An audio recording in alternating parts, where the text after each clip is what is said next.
গরুকে কি কখনো ডাক্তারের কাছে যেতে দেখেছেন? হয়তো বা না। গরু কোনো ম্যাজিকের কারণে সুস্থ থাকে না। সে সুস্থ থাকে কারণ সে খায় প্রাকৃতিক খাবার, যেটা তার শরীর চেনে, শরীর বুঝে এবং শরীরের সাথে মানানসই একটা খাবার। সে কোনো প্রক্রিয়াজাত খাবার খায় না।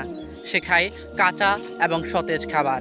সারাদিনে একটু একটু করে খাবার খায়, সময় নিয়ে চিবিয়ে খাবার খায়, খেতে খেতে মোবাইল দেখে না।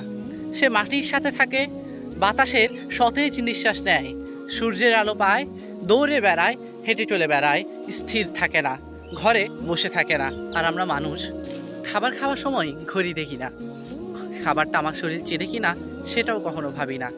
দিনে সূর্যের আলো পাই না, রাতে আবার স্ক্রিনের আলোতে মজে থাকি।